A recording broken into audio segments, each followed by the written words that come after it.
Game time decisions from Buckeye Talk. We are at Beaver Stadium on Saturday. Obviously, not as we're recording this, but we are there for Ohio State against Penn State in a what is traditionally a big Big Ten East matchup. One of the things that can decide a championship for both of these teams, and a game that we think could potentially play out pretty tight because of the way these teams match up. And so, our game time decisions for first time you're watching, it's just what we think kind of the central factor of the game might be for these teams on Saturday. Steven, what is your game time decision?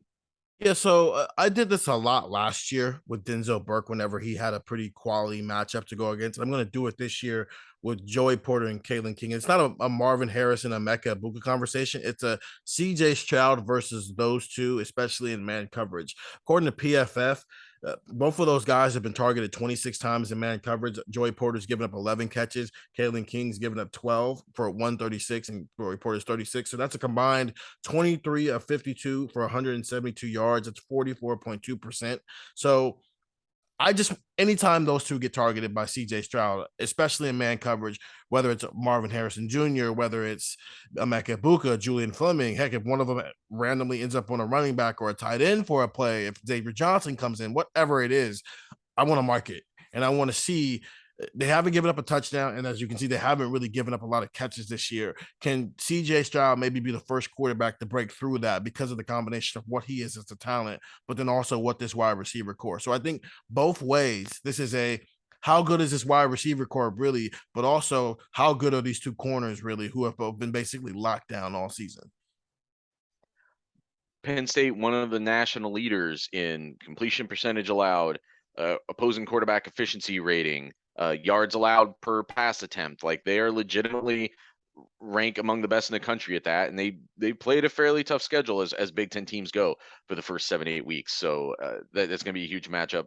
Obviously, this one mine might be a little too simple, but 1 week after struggling to run the ball, 2.2 yards a carry, and even if you adjust it for sacks, it's like 2.7, well below what Ohio State expects to do every week.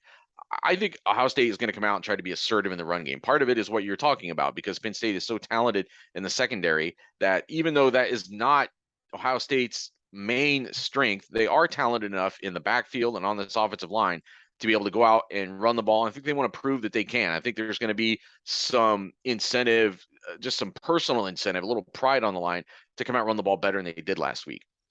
Michigan ran for 418 yards on Penn State, which, as I said, very talented secondary, not as talented up front, at least not on paper.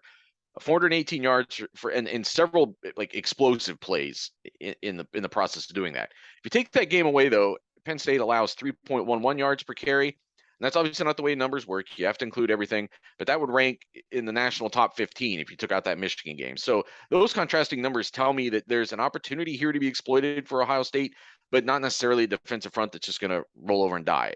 That this is still a good defensive coordinator, Manny Diaz, and there's good personnel out there. So Ohio State needs that run pass balance even more this week than it did against Iowa because Penn State might actually be able to move the ball a little bit on some of its possessions. Iowa took an offensive approach. It was going to try to, slow things down and use up a lot of clock, but it couldn't get first downs really and kept turning the ball over in Ohio State territory.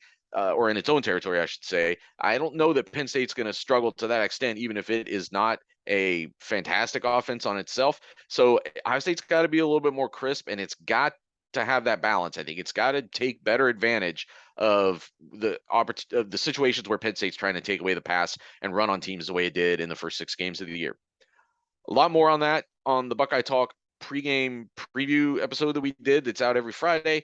And get the text 614-350-3315 if you want updates directly from Beaver Stadium on Jackson Smith and Jigba and what else we're seeing in terms of injuries and personnel and what we're hearing around the park, around the stadium. Get those from Buckeye Talk.